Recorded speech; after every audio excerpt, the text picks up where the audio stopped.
going to talk about HBase in Alibaba Search, which means two parts. One part is in terms of application, how we use HBase in Alibaba Search division. The second part is the improvements we made to the HBase committees.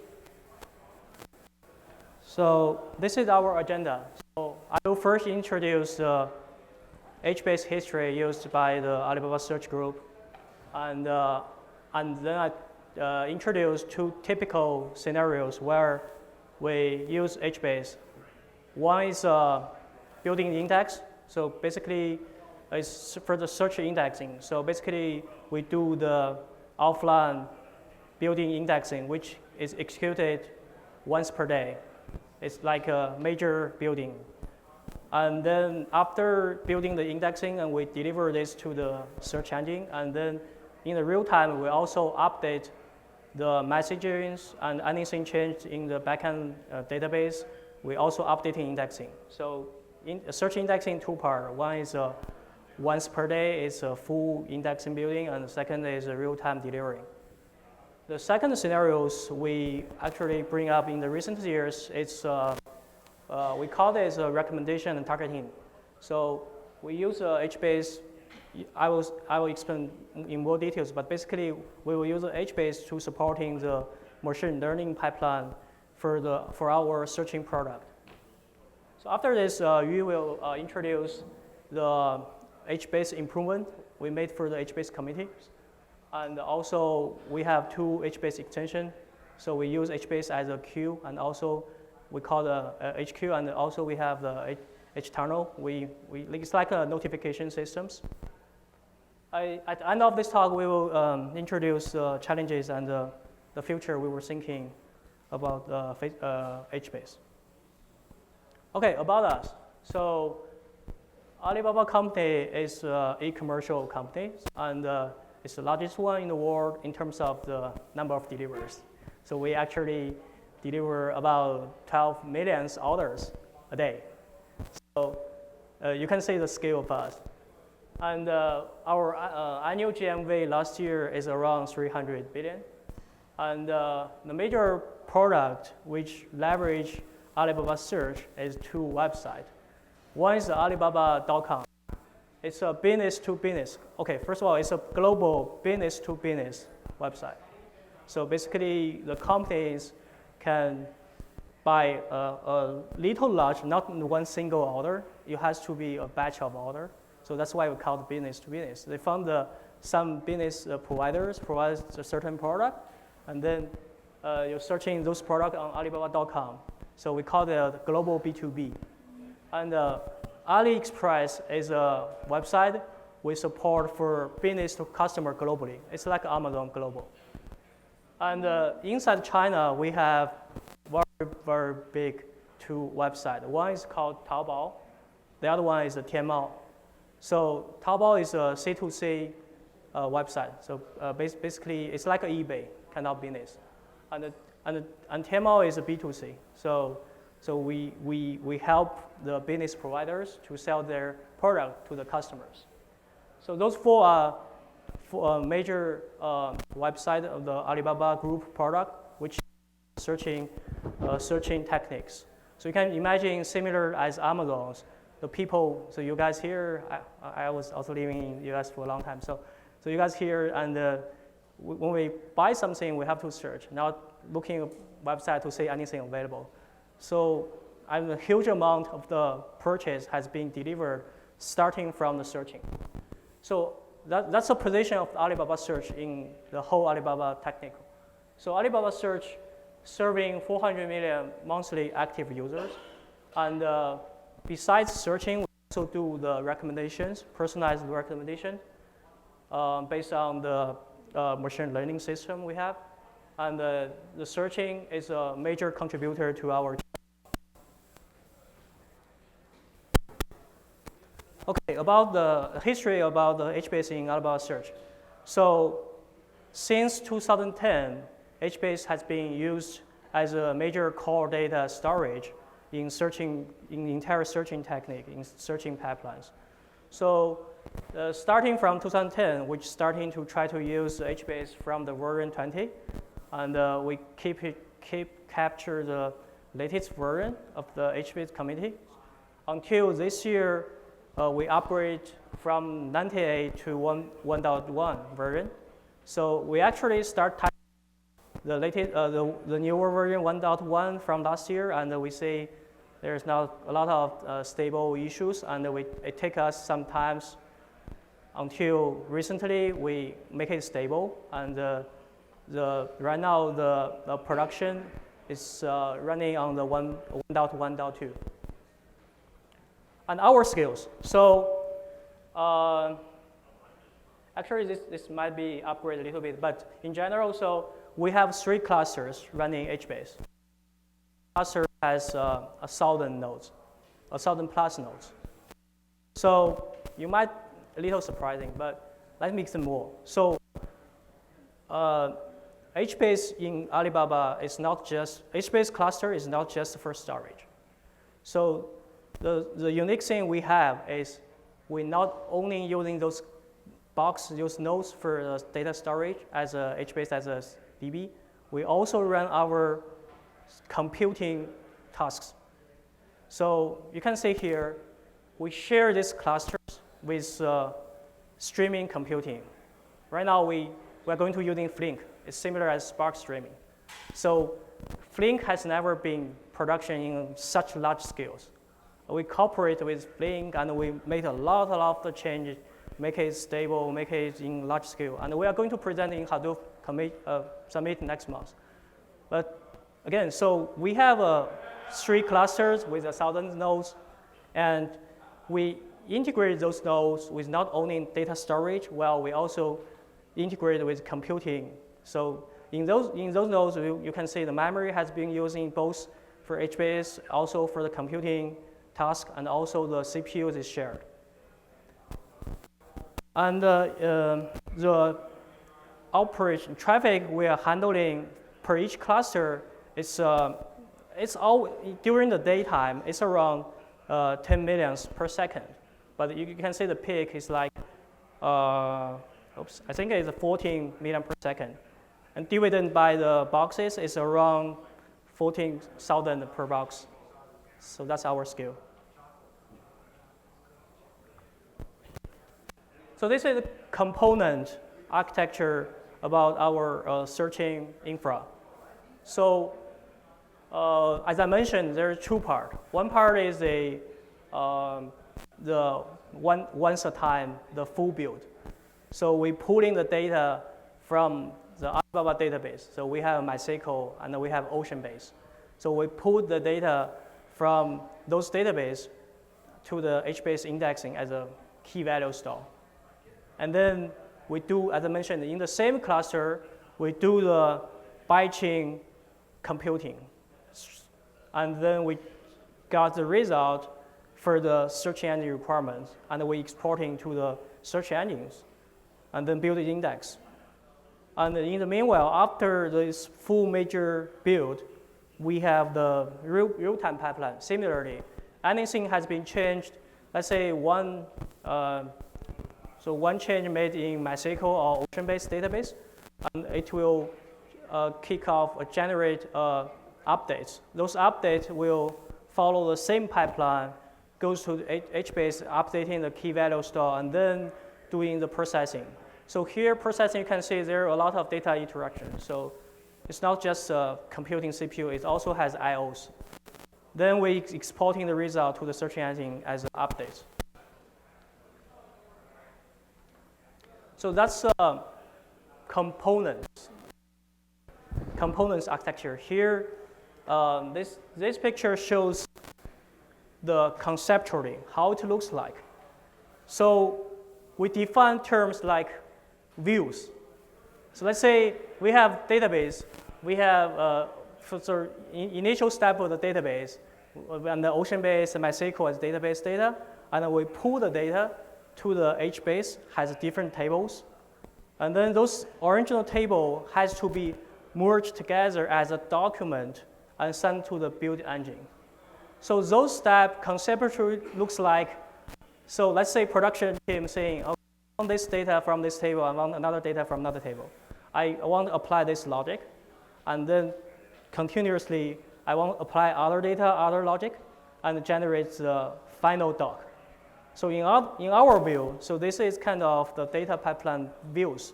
So we first define views in this offline and real-time operations, and then we apply Flink streaming engine for continuous update. So together we call it continuous update material view. For instance, here there's two major merge. The first merge is first two tables. There's some data. The production team, they saying, okay, I want the data from left table and right table, and they design their UDF, user-defined function, how they want those data joined together, and they got the first view.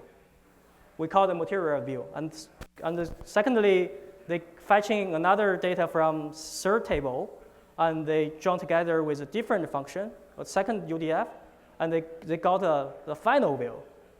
So the keynote here I want to make is that, so the final view is going to be saved persistently in our HBase or whatever you can stream it out. But the middle materialized view can be conceptually. I mean, it doesn't have to be using I/O saved to the HBase. So it's really depending how you design your streaming engine, streaming pipeline. So you can optimize it without any I/O operations. Here, one idea we have is that because we want to save the state, so we want to deal with a single failure problem, then we save the whole state. How we do that? We're using some embedded DB, for example, RocksDB, because it's embedded on certain nodes. We just save it as a materialized view, but not save to HBase in the clusters. So I made the entire pipeline with a certain state. So together, this is our searching infra, including streaming operations. The second scenario we use HBase is for machine learning. So HBase here has been used as a database and also queuing system. So the machine learning pipeline in our searching divisions look like this. So we have, so this is one example. Basically, this example showing that we get the user active log. So why do we want to do this? So imagine this. So when you're searching a football on your phones, iPad, so it's first return you three results, $10, $50, or $100, and then you select $100. So we want the system quickly understand this and knowing this. Next page, we want to return some product around $100 because that 100 might be your budget. So giving different price at first beginning, and we want starting your behavior and giving the better choices. So that's why the entire real-time machine learning pipeline has to be finished in a certain time. So we call the real-time delivering systems.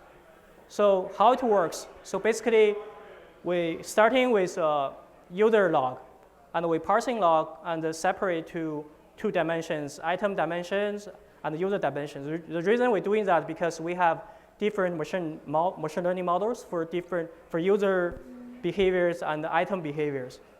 And the machine learning models was built, as I mentioned, a full build, offline full build, and saving on the HBase. So the pink box is HBase. So they first saving the HBase, and we pulling the models and the real-time compute, and calculate the data weights. And then the final state, we do the aggregate those updates and generate the updated models. Once those model has been updated, it's going to be saved back to the HBase in our cluster, and as well as it's going to be delivered to the online system, such that the online serving can detect can reactive to user behavior, user purchasing. So in this example, so we're using HBase as database and also as a HQueue. So basically, it's a kind of queuing system. We will going to introduce this part. As a summary, so Alibaba searching team using HBase since 2010, and we use it for search indexing and also for this machine learning. And our next goal was to improving the latency wise using HBase. Okay, next welcome you to introduce the technical part improvement. Thank you guys. Okay, thanks Shaoxuan for the introduction. And I'm Yu from Alibaba, and I'm a new HBase committer. And it's a pleasure for me to share with you our improvements on HBase in Alibaba. So first of all, I'd like to talk something about the multiple wall, which is already in use on our production environment.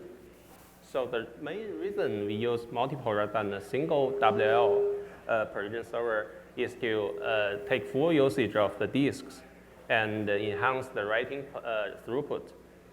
So in theory, a single wall per region server, even counting in the HDFS writing pipeline, and 3 replicas, can only take usage of 3 disks. But normally, we will have 12 disks per physical node. So a single WL can now take full usage of this.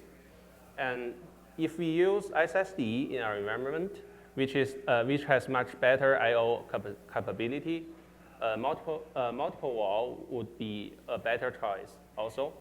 So to prove this, we did some testing, and we also did some observation on our production environment. And the result is listed as follows.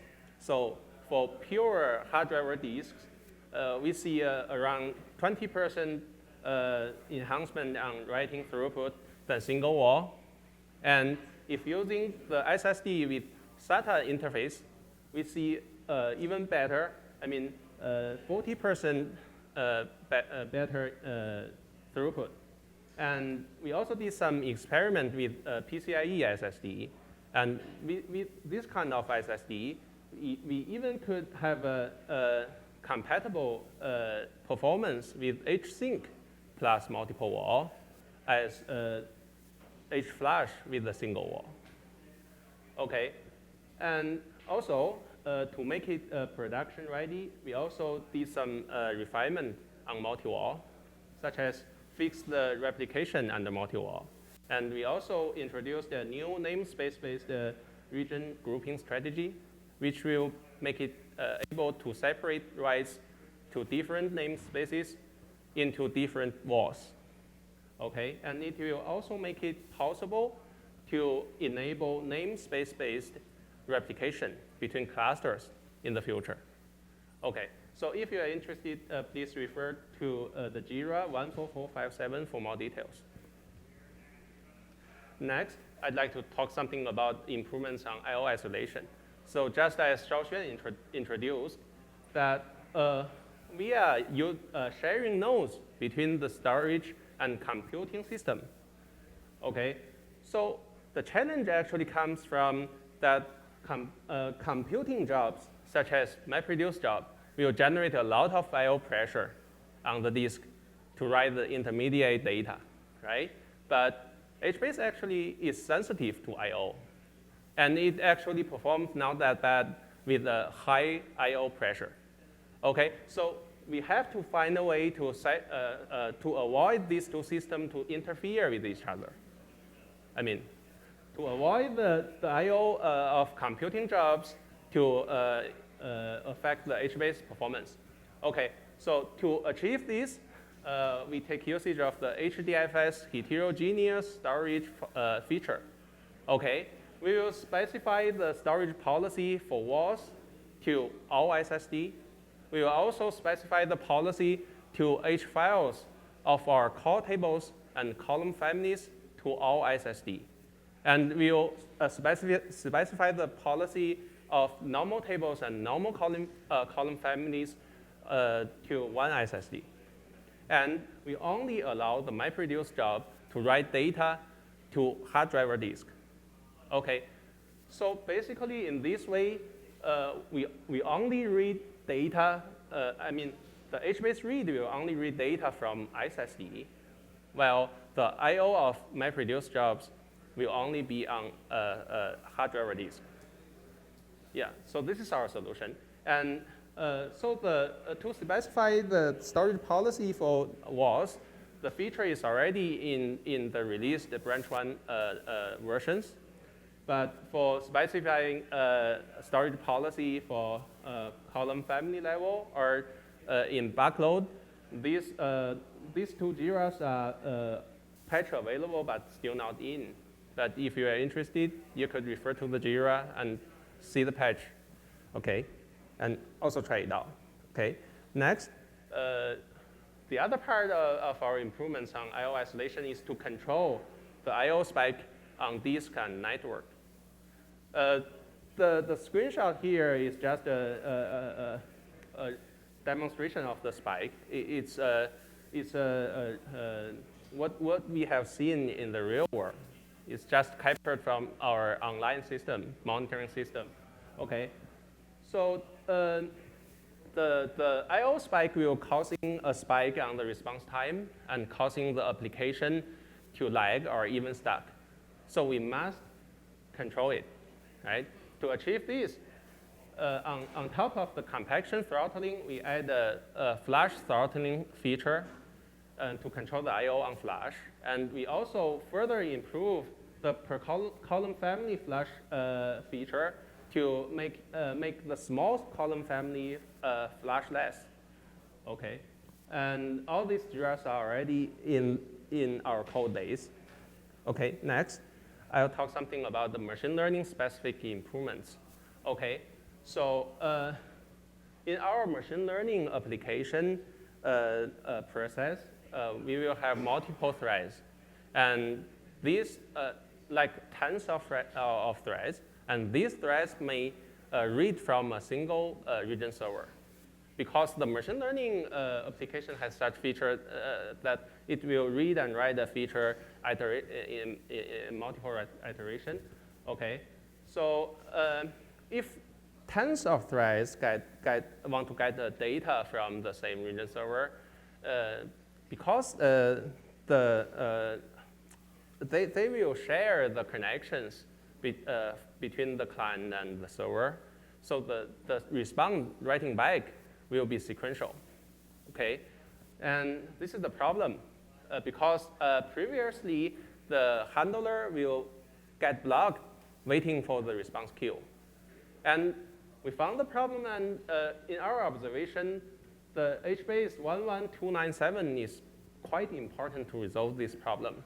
It will change to use a reentrant lock, and it will try lock on the response queue, and if it finds that there is already writing back to the client, it will just put the response at the end of the queue and release the handler. So with this JIRA, we observed almost double throughput in our user scenario, okay? And next, another scenario is that parallel reading a single key from bucket cache.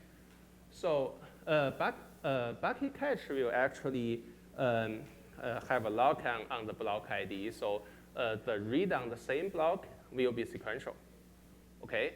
But since in our stable versions like branch 1 or 98, there will be an heap copy in the read process, in the read path. So the sequential read will make the performance down a lot. Okay, so to resolve this problem, we actually have changed the synchronized lock into a read-write lock. So the read will be able to execute in parallel. Okay, and one thing to mention is that all these two JIRAs are not included in 98. So if you if you have the same user scenario and you're using 98, I suggest to backpart these two JIRAs and try it, okay? So the last important improvements I want to introduce in this session is on monitoring. So we add metrics for different type of requests. So we could see which type of request is causing the most workload to the cluster. So we could better locate the problematic application if there's any. And another metric I want to talk about is to add back the HDFS operation latency metrics on H-file. So with these metrics, we don't need to guess whether the problem is on HDFS or, okay, almost ran out of time, sorry. So we could see whether the operation, the problem is lies in HDFS layer or it lies in HBase. So we no need to guess. We just watch the metrics that's okay. And these two JIRAs are already in. Okay, I'll quickly go through, the slides about our extensions on HBase. So first is HQueue. It's basically a lightweighted message queue service embedded in HBase. And so we are using HQueue rather than Kafka simply because of two reasons. The first one is that to make queue and storage service in a whole, we will make it easier to deploy and manage. So, a single system is easier to manage than two different systems. And the other reason is that HBase itself could supply the features, the most important features that Kafka could supply, such as TTL, load balance, fault tolerance, high throughput, good scalability, and replication extra. Okay, but I want to emphasize that I'm not talking about HQueue could replace Kafka. It's just in our user case, if you are using, you need a simple message queue and you want to make the management easier, you could use that. Okay. This is the basic design, and the client will construct a message by specifying a topic and value. And we have the automatical partitioning feature. And when the write arrives at the region server, it will update the message ID to avoid the conflict of parallel writing in the same timestamp. And then it will go through the normal write to HBase. Okay. And the read process is much like a normal HBase scan. And you can get message out by specifying a timestamp or a timestamp range, okay? And HTunnel. So HTunnel is an update notification service based on HBase and HQueue. Its mechanism is much similar to replication. It will read data from the wall and track the progress in Zookeeper. And this is its working process. So the tunnels are much like the replication workers. So it will read data from walls on different region servers and separate the data of different topics, write it into the relative HQs, and the client subscribing the queue could get the update, okay?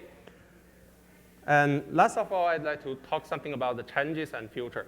Okay, the first challenge comes from the hardware revolution.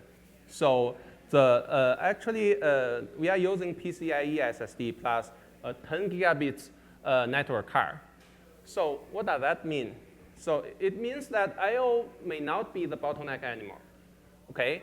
And when I/O not the bottleneck anymore, we could see some problem on the RPC layer and the HDFS layer.